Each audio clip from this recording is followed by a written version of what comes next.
So we are amply shaped by society. Our societies, in the broader sense, including our theological, our metaphysical, our linguistic influences, etc., our societies help shape us as to whether or not we think life is basically about sin or about beauty, whether the afterlife will carry a price for how we live our lives or if it's irrelevant. In a broad sort of way, different large societies could be termed as individualistic or collectivist, and you get very different people and different mindsets, and I suspect different brains coming along with that.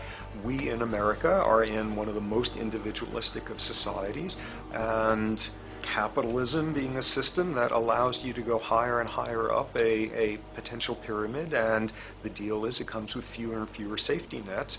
By definition, the more stratified a society is, the fewer people you have as peers, the fewer people with whom you have symmetrical, reciprocal relationships, and instead all you have are differing spots and endless hierarchies.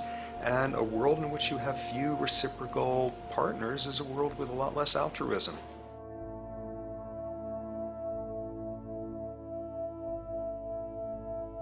Alright, so this brings us to a total impossible juncture, which is to try to make sense in the perspective of science as to what the nature is of human nature.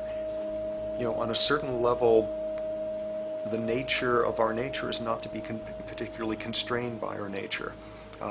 We come up with more social variability than any species out there, more systems of belief, of styles of family structures, of ways of raising children. The capacity for variety that we have is extraordinary. In a society which is predicated on competition and really very often the ruthless exploitation of one human being by another, the profiteering of other people's problems, and very often the creation of problems for the purpose of profiteering, the ruling ideology will very often justify that behavior by appeals to some fundamental and unalterable human nature.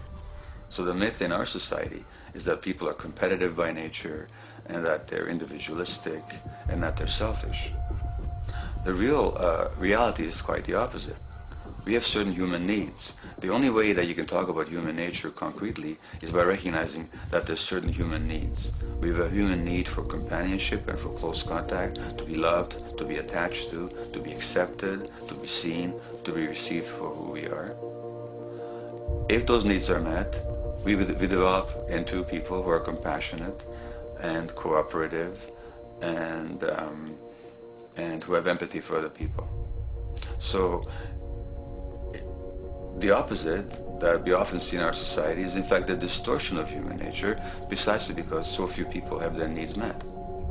So yes, you can talk about a human nature, but only in a sense of basic human needs that are instinctively evoked, or I should say certain human needs that lead to certain traits if they are met, and a different set of traits if they're denied.